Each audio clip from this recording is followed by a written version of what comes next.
వాళ్ళను ప్రజల నిరసనను ఆధారాలతో సహా గవర్నర్ గారికి చూపించి ఎక్స్ప్లెయిన్ చేయడం జరిగింది. అసలు ఒక మెడికల్ కాలేజ్ అన్నది అందరం కూడా రాష్ట్ర ప్రజలుగా ఉన్న ప్రతి ఒక్కరం కూడా అందరం కూడా ఆలోచన చేయాలి. మనం తీసుకునే నిర్ణయాల వల్ల భవిష్యత్ తరాలకు దాని మీద ఇంపాక్ట్ పడుతుంది. రాష్ట్ర ప్రభుత్వాలు దేశంలో అన్ని చోట్ల కూడా ఎందుకు స్కూళ్లు నడుపుతాయి, ఎందుకు రాష్ట్ర ప్రభుత్వాలు హాస్పిటల్ నడుపుతాయి, ఎందుకు ఆర్టీసీ బస్సులు నడుపుతాయి, ఎందుకు పోలీసులు రాష్ట్ర ప్రభుత్వం ఎందుకు నడుపుతుంది? ఎప్పుడైనా ఆలోచన చేశారా? కారణం ఏమిటంటే రాష్ట్ర ప్రభుత్వమే స్కూళ్లు నడపకపోతే, రాష్ట్ర ప్రభుత్వమే హాస్పిటళ్లు నడపకపోతే, రాష్ట్ర ప్రభుత్వమే ఆర్టీసీ బస్సులు నడపకపోతే పేద మధ్యతరగతి వాళ్ళు ప్రైవేట్ ఎక్స్‌ప్లాయిటేషన్ కు లోనై వాళ్ళు అఫోర్డ్ చేయలేని పరిస్థితిలోకి ఈ బేసిక్ నెసెసిటీస్ అన్ని వెళ్ళిపోతాయి. అందుకనే ఏ రాష్ట్ర ప్రభుత్వం అయినా కూడా తమ వంతు బాధ్యతగా తీసుకొని ఇవన్నీ నడుపుతారు.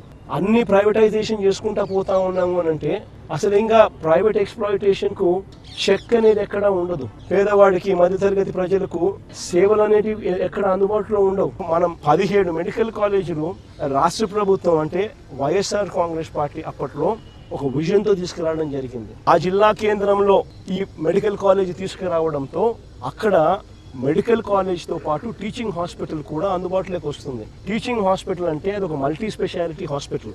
Multi speciality services, super speciality services ఇవన్నీ కూడా ఆ టీచింగ్ ఫెసిలిటీస్ వల్ల, మెడికల్ కాలేజీలో ఉన్న టీచింగ్ ఫెసిలిటీస్ వల్ల ఈ టీచింగ్ హాస్పిటల్లో ఇవన్నీ కూడా అందుబాటులోకి వస్తాయి.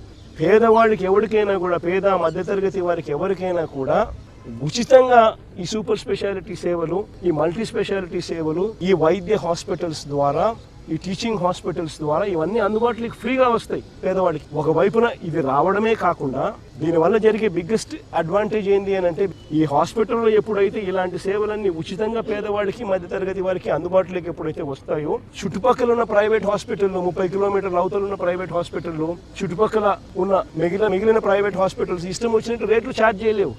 ఇష్టం వచ్చినట్టు రేట్లు ఛార్జ్ చేస్తే ఎవరు పోరు.